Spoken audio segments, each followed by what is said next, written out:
لاحق ہوا۔ اور سورہ مائدہ اس کی آیات اور اس کے احکام بالکل اختتامی دور کے ہیں، اور حضرت عائشہ صدیقہ رضی اللہ تعالی عنہا ام المومنین آپ فرماتی ہیں کہ اس صورت کا حلال کیا ہوا حلال اور اس کا حرام کیا ہوا حرام، کہ یہ تکمیل دین کے اس آخری مرحلے پر نازل ہوئیں جس میں اللہ تعالیٰ اس سوسائٹی اور شریعت کی تکمیل کے احکام عطا فرما رہا ہے۔ بہت اہم مضامین ہیں، اور اس میں یہود کو بھی خطاب ہے، نصارہ کو بھی، اور اسلامی سوسائٹی یہ ترتیب تدوین اور اپنی تزئین کے بالکل حتمی اور آخری مرحلے پر ہے۔ ان سارے علوم اور معارف پر بات کریں گے، اور پھر اس میں ایک اور بہت اہم بات وہ یہ ہے کہ جو داخلی استحکام ہے سوسائٹی کا اور معاشرے کا، اس کی ایک شاہ کلید اور ایک بنیاد عطا کی گئی، اور وہ بنیاد کیا ہے؟ وہ عدل، کہ اگر تم سوسائٹی، معاشرے، ملک اور خاندان کا استحکام چاہتے ہو تو اس کا جو بنیادی ایلیمنٹ ہے، جو بیسک عنصر ہے، وہ عدل ہے۔ عدل سے گھر، معاشرے، حکومتیں، اسٹیٹ، ریاست اور سلطنت یہ مضبوط اور مستحکم ہوتی ہے، اور کل ہم نے اس پر بہت تفصیل سے بات کی۔ داخلی استحکام کے لیے عدل اور خارجی استحکام کے لیے ان آیات سے ہمیں جو سبق ملتا ہے وہ ہے جہاد۔ اگر جہاد کی قوت، جذبہ، ولولہ اور سطوت ختم ہو جائے تو پھر دنیا کے اندر شکوہ اور رعب اور دبدبہ وہ بھی کمزور پڑ جاتا ہے، اور ہر دو مقامات پر ان چیزوں کی کمزوری کا جو باعث بنتے ہیں وہ منافقین بنتے ہیں۔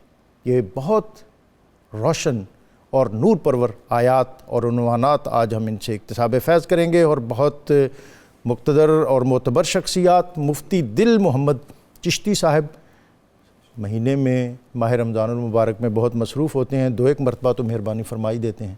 آپ کو خوش آمدید، اور ہمارے مستقل ساتھی اور ہم ان سے روشنی، رہنمائی اور علم حاصل کر رہے ہیں مفتی خلیل احمد یوسفی صاحب، آپ کو بھی خوش آمدید۔ اور اللہ رب العزت کی بارگاہ میں حمد کا نذرانہ پیش کرنے کے لیے آج ہمارے ساتھ موجود ہیں صاحبزادہ عثمان الحسنین صدیقی، آپ کو بھی خوش آمدید۔ ان کی طرف جانے سے قبل آج کے اسماء الحسنہ میں سے ایک اسم گرامی السمیع، بہت زیادہ سننے والا، اس اسم گرامی کی خاص برکت یہ ہے کہ اس کا ورد کرنے والا مستجاب الدعوات ہو جاتا ہے۔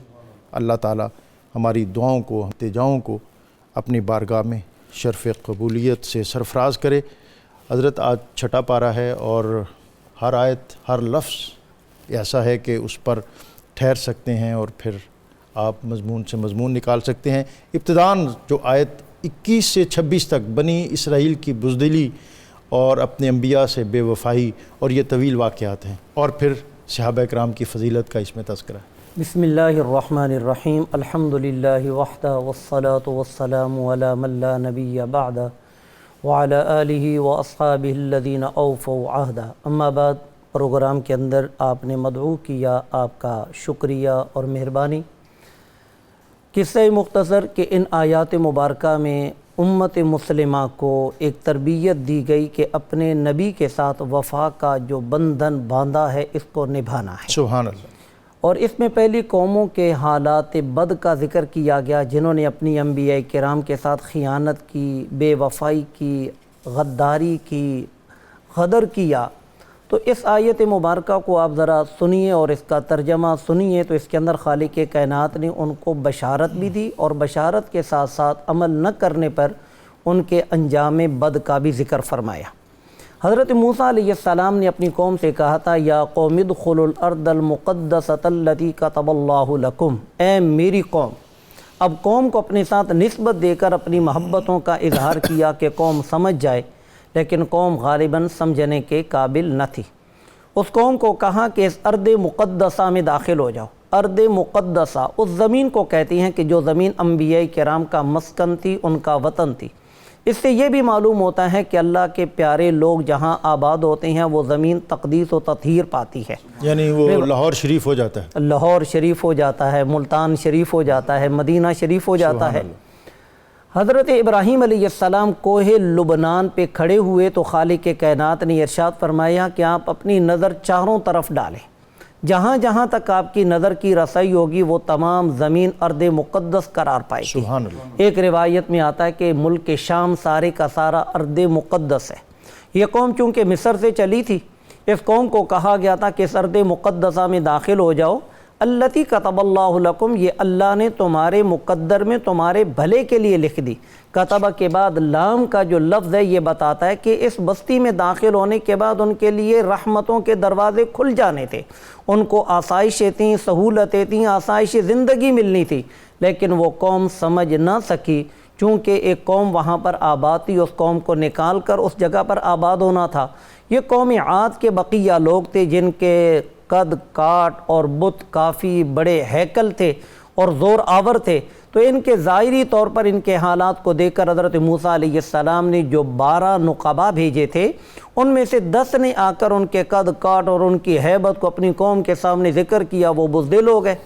تو موسیٰ علیہ السلام نے کہا اس ارض مقدس میں داخل ہو جاؤ، اللہ رب العزت نے یہ تمہارے بھلے کے لیے لکھ دی ہے، لیکن یہ تقدیر ایسی تھی جو تقدیر معلق تھی کہ اگر وہ موسیٰ علیہ السلام کا کہنا مانیں گے، اطاعت و فرما برداری کریں گے تو یہ ارض مقدس ان کو نصیب ہوگی، ورنہ فتن قلیبو خاسرین، اگر وہ الٹے پاؤں پلٹ گئے تو پھر وہ خسارے کے ساتھ اپنے گھروں کو لوٹیں گے۔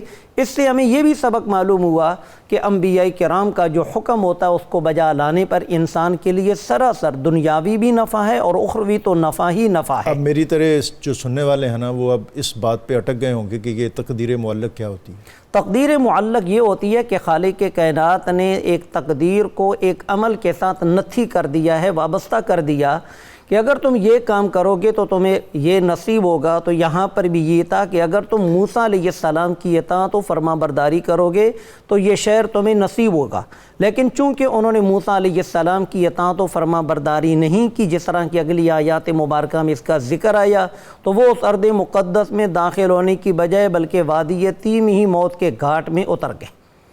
تو اس آیت مبارکہ کے اندر ایک تو یہ بتایا گیا، اور دوسرا یہ تھا کہ یہاں پر 12 نقباء میں سے جو 2 تھے جن کو قرآن مجید نے رجلان من الذین یخافون، اللہ نے اپنے خوف کرنے والے 2 بندوں کا ذکر کیا۔ انہوں نے اپنی قوم کو کہا کہ دیکھو تو صحیح، ان آیات سے معلوم ہوتا ہے، موسیٰ علیہ السلام کس پیغام سے معلوم ہوتا ہے کہ ہمارے لیے فتح یقینی ہے، بس تم ایک مرتبہ اس بستی کے دروازے سے اچانک داخل ہو جاؤ، ان کے بڑے بدنوں سے نہ ڈرو، ان کے بڑے اجسام ہیں لیکن دل ان کے بزدل اور خوف زدہ ہیں۔ لیکن اس قوم نے رونا پیٹنا شروع کر دیا، بلکہ ان 2 رجلان من الذین یخافون، ان 2 مردوں کو قریب تھا کہ وہ پتھر مار کر ہلاک کر دیتے، وہ ان کے دشمن بن گیا کہ تم ہمیں جہاد کے لیے آگے بڑھانا چاہتے ہو۔ لیکن اس قوم نے موسیٰ علیہ السلام سے کہا، اے جناب موسیٰ فاذهب انت وربک فقاتلا انہا ہنا قاعدون، ہمیں مصر منظور ہے، ہم شام میں داخل نہیں ہونا چاہتے، اگر واقعتاً آپ نے جہاد کرنا ہے آپ جائیں، آپ کا رب جائے، ہم تو یہاں پر بیٹھے ہیں۔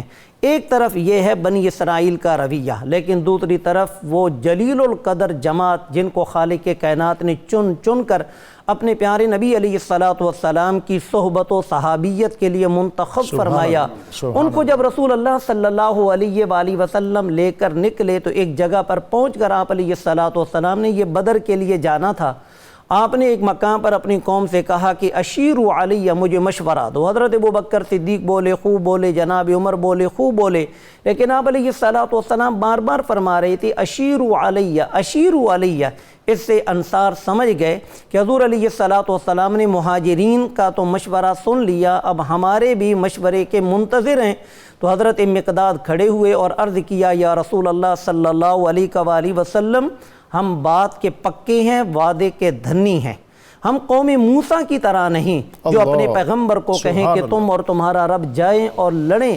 یا رسول اللہ، برق الغمات ایک دوری سے کنایا ہے، اگر آپ اس طرف بھی جانے کا حکم دیں گے تو آپ کے حکم کو سر آنکھوں پر رکھتے ہوئے ہم قبول کریں گے، اور اگر آپ سمندر میں گھوڑوں کو ڈالنے کا حکم دیں گے تو آپ کے ایک اشارہ یبرو پر ہم اپنے گھوڑوں کو بھی سمندر میں ڈال دیں گے۔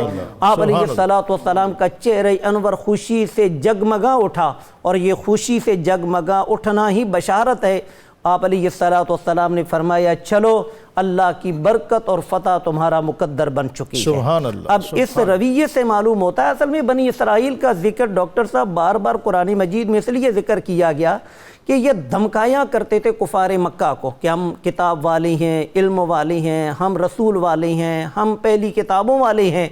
تو ان کو نبی کریم صلی اللہ علیہ وآلہ وسلم کی آمد کے موقع پر بہت قریب کرنے کی کوشش کی گئی، لیکن انہوں نے اسلام کے قریب ہونے کی بجائے اسلام سے دوری اختیار کی اور اسلام کے خلاف پروپیگنڈا کیا۔ تو پھر خالق کائنات نے ان کی پورا پچھلا جو منظر تھا وہ سارا لوگوں کے سامنے رکھ دیا کہ جن کو تم اپنے سر آنکھوں پر رکھتے ہو یہ تو پاؤں کے نیچے رگڑنے کے قابل ہیں۔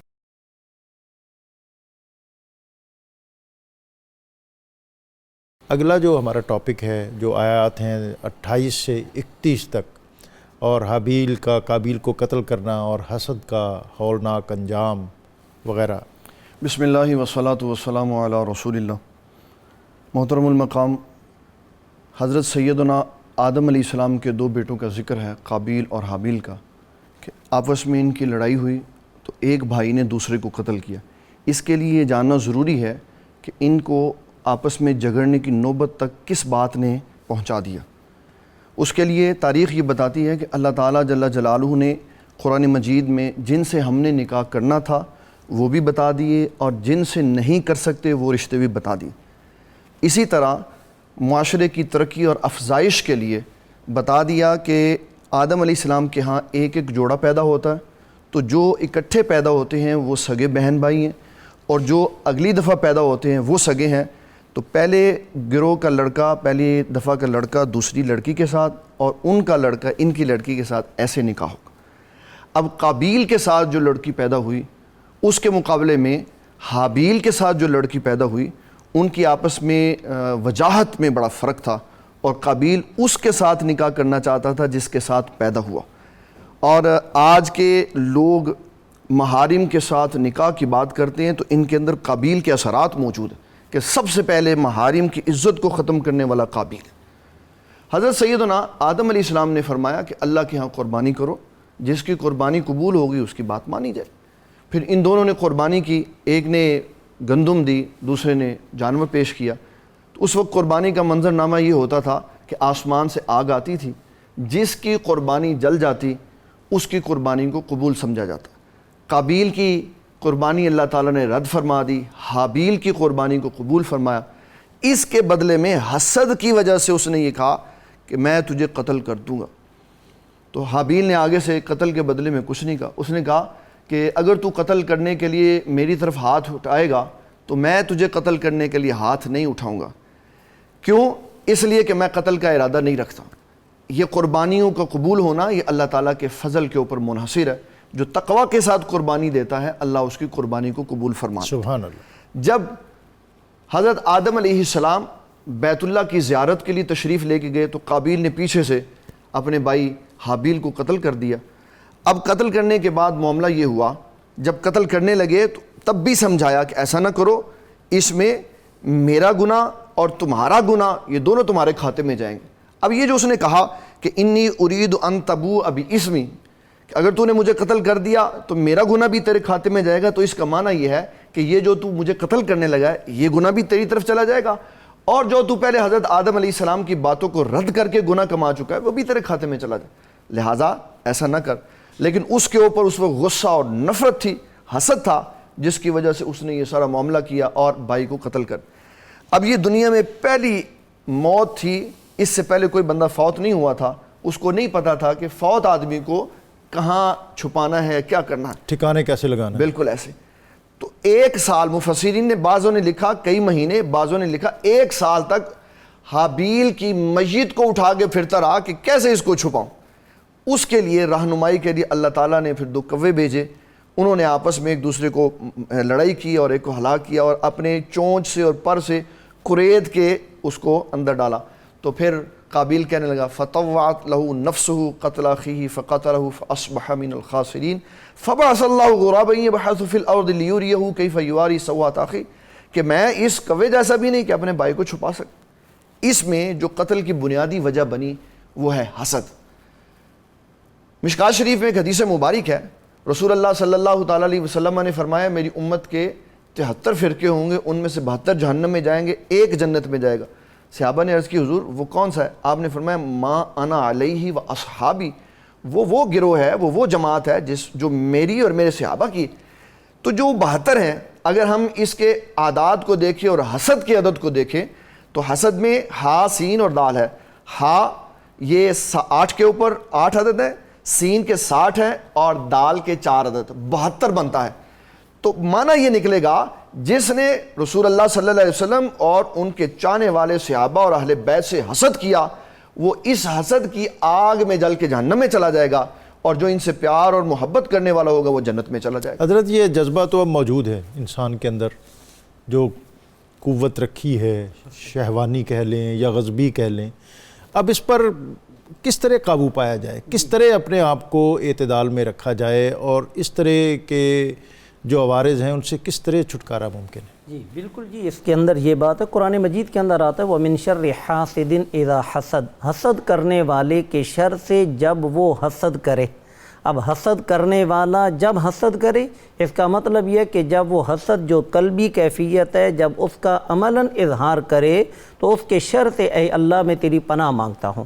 اس کا مطلب یہ ہوا یہ کہ تو ہو گیا کہ آپ اپنا بچاؤ کرنے کے لیے ایسی چیزیں پڑھیں کہ جس سے آپ اس طرح کے مراحل سے بچے نمٹ رہیں۔ سکے، کیونکہ ہمارے کریم آقا صلی اللہ علیہ وسلم یا تمام انبیاء کرام کی جو تعلیمات تھیں، ان تعلیمات کا مقصد یہ تھا کہ روحانی بالیدگی حاصل ہو، تاکہ ان جو شہوانی قوتیں ہیں، غضبیہ ہیں، ان پر ہماری قوت عقلیہ غالب آئے، کیونکہ حسد کے جو نتائج ہیں وہ اللہ رب العزت نے قرآن میں بیان فرما کر ہمیں آگاہ کیا کہ اس کے نتیجے بڑے گندے آتے ہیں۔ فَأَصْبَحَ مِنَ النَّادِمِينَ، ندامت اور شرمندگی۔ اور کون سا شخص ہے جو معاشرے کے اندر رسوا ہو کر جیے؟ تو رسوائی کا سبب حسد ہے۔ اس سے بچنے کا طریقہ کیا ہے؟ میں ایک حدیث شریف آپ کے سامنے پیش کرتا ہوں کہ حضرت ایک صحابی رسول ہیں، تو وہ اپنا ایک کاروبار کرتے تھے زمینوں کے حوالے سے، ایک طریقے پر زمین لوگوں کو دیا کرتے اور اس سے پیداوار کا کچھ حصہ خود لیا کرتے، کچھ ان کو دیا کرتے۔ تو نبی کریم صلی اللہ علیہ وآلہ وسلم نے اس طریقہ کار سے انہیں منع کر دیا۔ وہ اپنے گھر والوں کے پاس گئے شام کے وقت اور آ کر کہنے لگے کہ ایک طریقہ تھا جس سے ہمیں بڑی بچت نصیب ہوتی تھی مالکان کو، تو نبی کریم علیہ السلام نے اس سے منع کر دیا۔ تو انہوں نے کہا پھر اب کیا ہوگا؟ انہوں نے کہا کہ میں اپنے کریم آقا صلی اللہ علیہ وسلم کی بات پر عمل کروں گا، گرچہ میرا اس میں ظاہری طور پر نقصان ہی کیوں نہ ہو، کیونکہ رسول اللہ صلی اللہ علیہ وسلم کی جو اطاعت ہے وہ اس کا میرا وفا کا عہد ہے، وہ میں نے نبھانا ہی نبھانا ہے۔ سبحان اللہ۔ تو ہم اپنے نبی کریم صلی اللہ علیہ وآلہ وسلم کی تعلیمات کو لیں، کیونکہ نبی کریم صلی اللہ علیہ وآلہ وسلم نے جو فرمایا حسد ایک ایسی بیماری ہے، اس کے نتیجے میں انسان اپنے رب پر بھی شکایت کرنے لگ پڑتا ہے، جس طرح کہ یہاں پر کہ حسد کی وجہ سے جب حضرت آدم علیہ السلام نے ایک قابیل کو کہا کہ تم حابیل کی بہن سے نکاح کرو اور اپنی بہن کا نکاح حابیل سے ہونے دو، اس نے کہا یہ آپ کا فیصلہ ہے، یہ کوئی اللہ کا حکم نہیں۔ یہ حسد کی وجہ سے انسان منکر حدیث بن جاتا ہے، منکر نبی بن جاتا ہے۔ تو اس سے بچنے کا ایک ہی طریقہ ہے کہ وحی ربانی کی اتباع کی جائے۔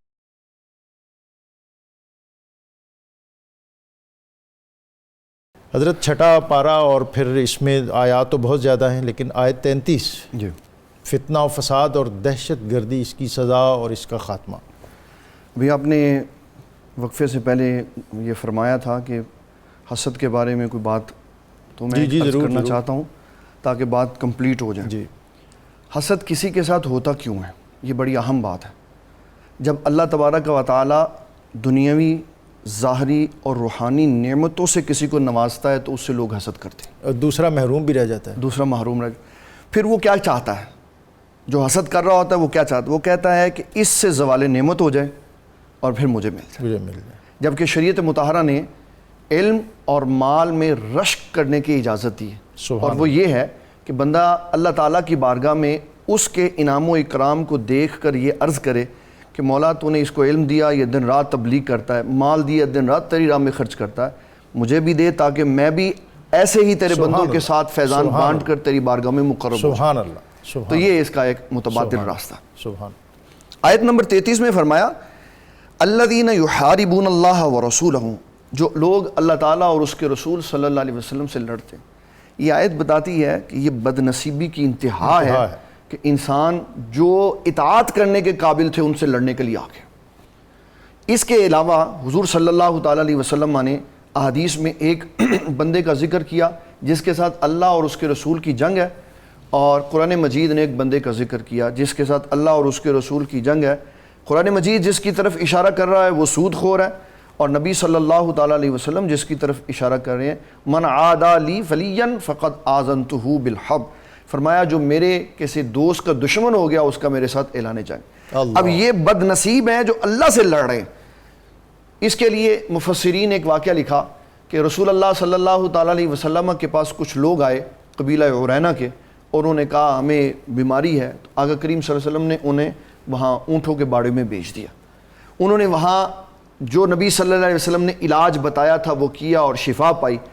پھر ان کے اندر جو بدنیتی تھی اس کے مطابق انہوں نے وہاں لوگوں کو شہید بھی کیا، اور پھر شہید اس بے دردی سے کیا کہ ان کے ہاتھ پیر بھی کاٹ دی اور آنکھوں میں سلائیاں بھی پھیری.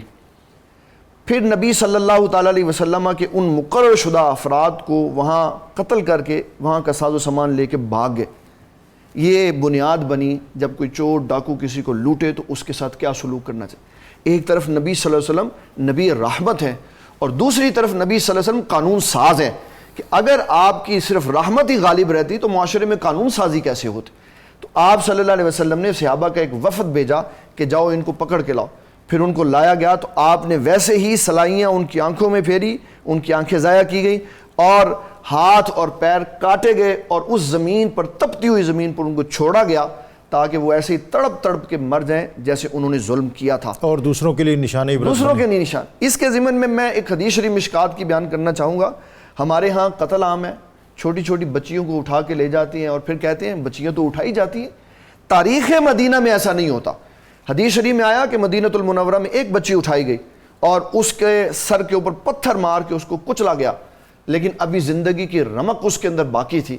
آقا کریم صلی اللہ علیہ وسلم نے اس سے جب پوچھا تجھے کس نے مارا تو اس نے منہ سے نہیں بول سکی. تو آپ صلی اللہ علیہ وسلم نے جو بڑے بڑے بدماش تھے ان کے نام لیے. ان میں سے ایک بندے کا نام سن کر وہ کہنے لگی اس یہودی نے مجھے مارا.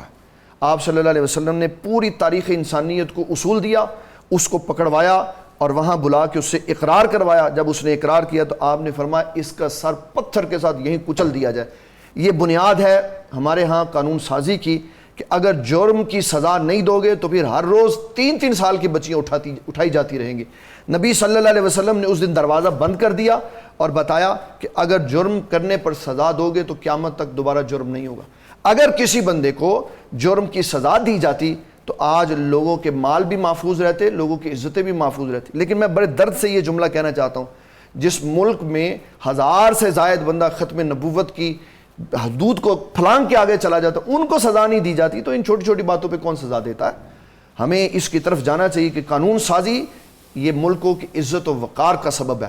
اگر ہم قانون سازی نہیں کریں گے تو برباد ہو جائے. بڑی دردمندی اور دلسوزی والی باتیں ہیں، اور یقیناً وہ سوسائٹی جس کے اندر قانون کی عملداری نہیں ہوتی اور قوت نافذہ اس میں مضبوط اور مستحکم نہیں ہوتی تو پھر وہ سوسائٹی انسانوں کی سوسائٹی نہیں رہتی.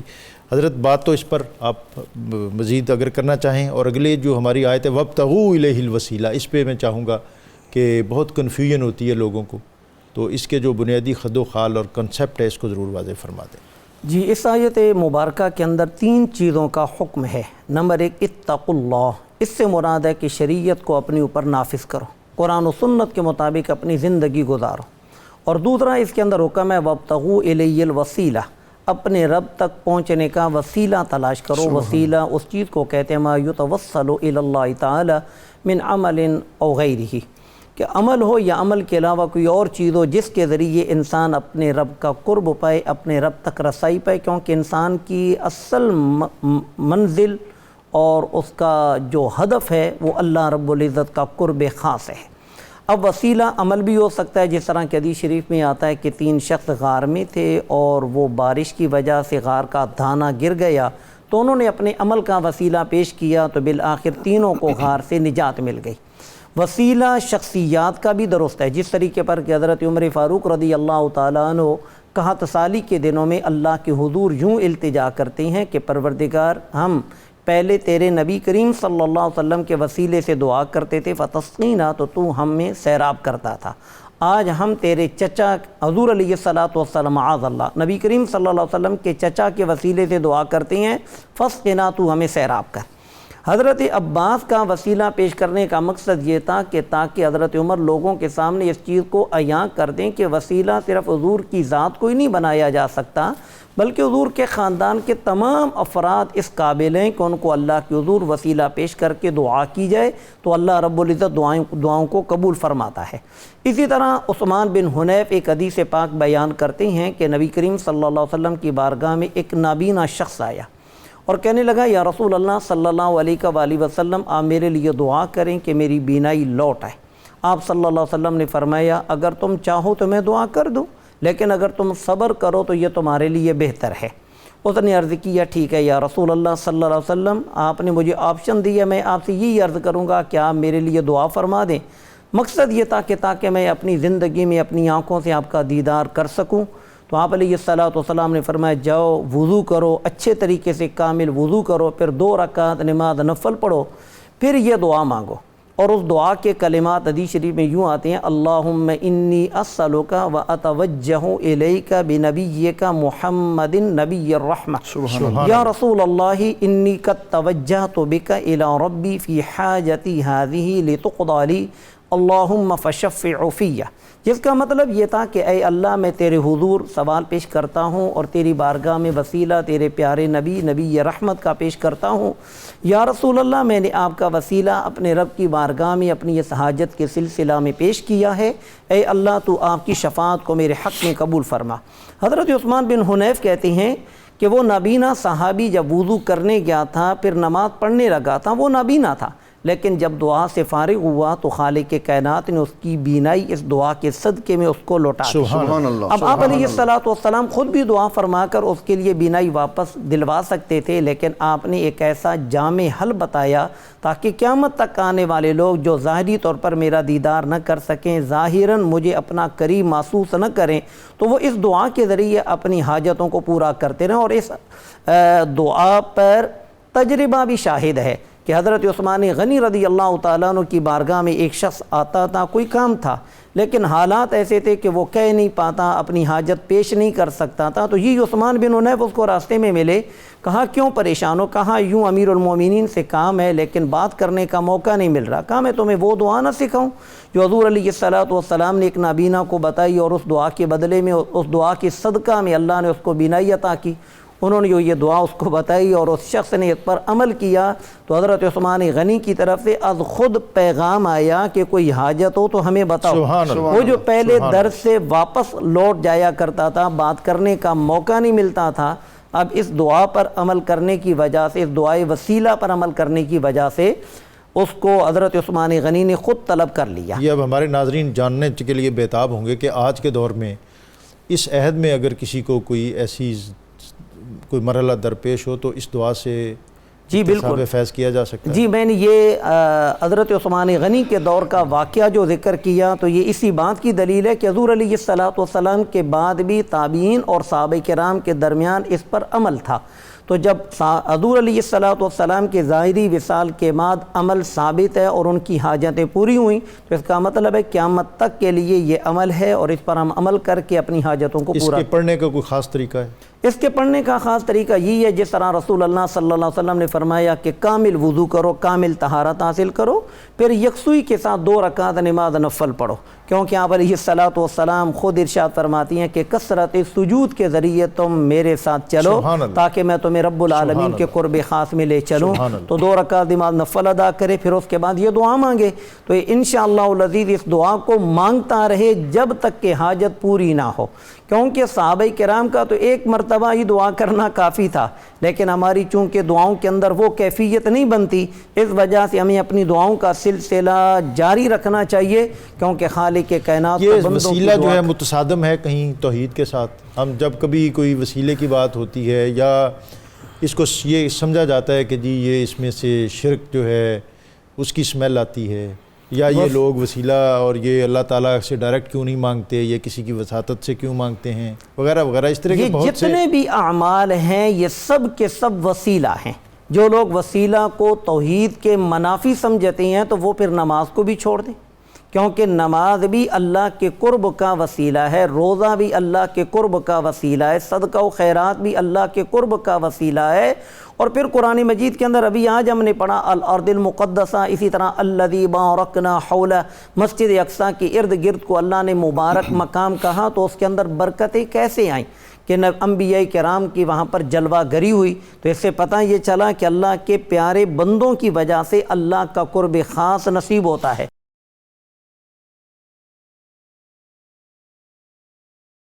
آج ہم نے سورہ مائدہ اور اس کے مضامین اور وہ اسلام کا قصر رفیع اپنی تکمیل کی طرف اور ہمارے جو روزمرہ کے امور، مسائل اور معاملات اور پھر قوانین، اس کے مختلف پہلو آج ہم نے اپنے علماء سے سیکھے۔ ان کے شکریہ کے ساتھ آج کا وظیفہ، جب گھر سے آپ نکلیں تو 7 بار اللہ تعالیٰ کا اسم گرامی یا رقیب پڑھ کر دم کریں۔ اللہ تعالیٰ سب گھر والوں کو اپنی حفاظت میں رکھے گا۔ صاحبزادہ عثمان الحسنین کی صاحب۔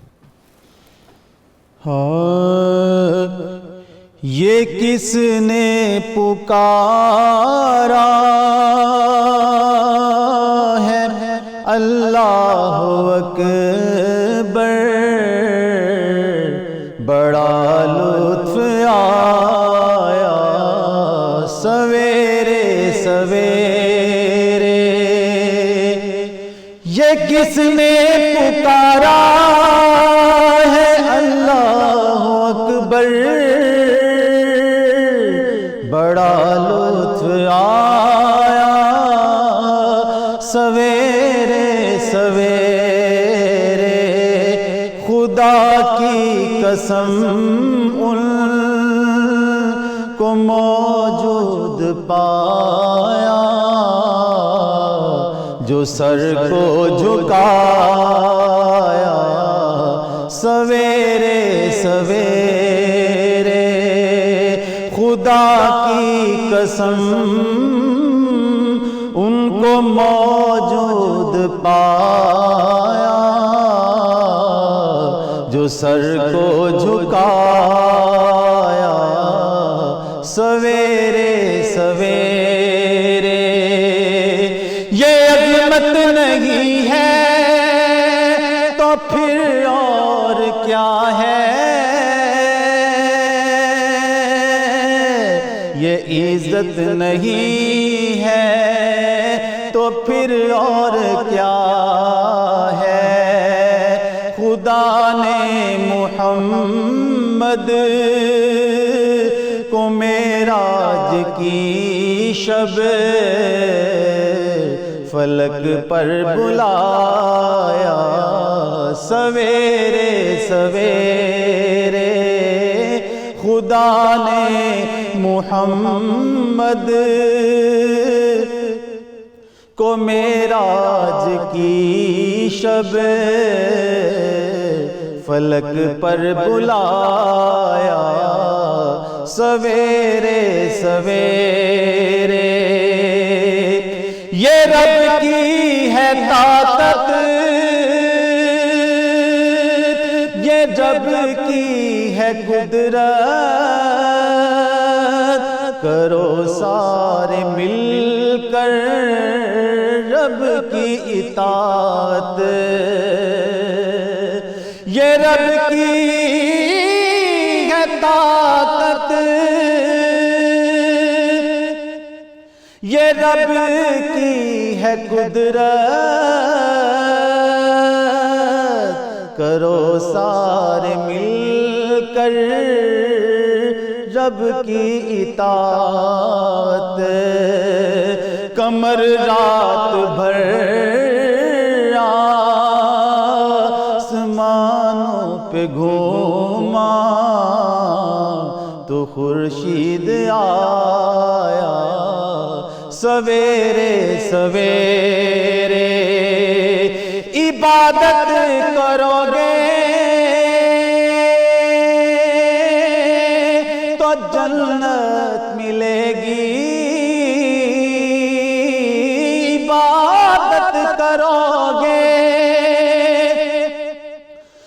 جنت ملے گی، خدا کی طرف سے بھی عزت ملے گی۔